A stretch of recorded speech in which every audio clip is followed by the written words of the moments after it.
People wave rainbow flag during the first gay pride rally since the overturning of a tough anti-homosexuality law, which authorities have appealed, in Entebbe, on August 9, 2014.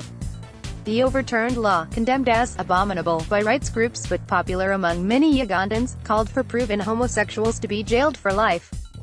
AFP PHOTO, Isaac KASAMANI, AFP PHOTO, Isaac KASAMANI. The Premier raised discriminatory legislation affecting same-sex couples, women and girls, in an address to Commonwealth leaders in London. "I am all too aware that these laws were often put in place by my own country.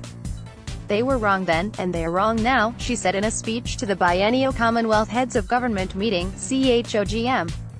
As the UK's Prime Minister, "I deeply regret both the fact that such laws were introduced, and the legacy of discrimination, violence and even death that persists today," she added. Same-sex marriage is legal in Britain, but many countries have held on to legislation imposed by their former colonial rulers.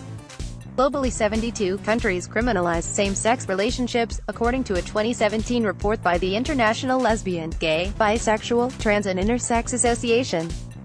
The organization pinpoints British colonial-era legislation still being used in Commonwealth members including Uganda, Malaysia and Singapore. Britain's Premier said her government would back plans to scrap such laws. The UK stands ready to support any Commonwealth member wanting to reform outdated legislation that makes such discrimination possible.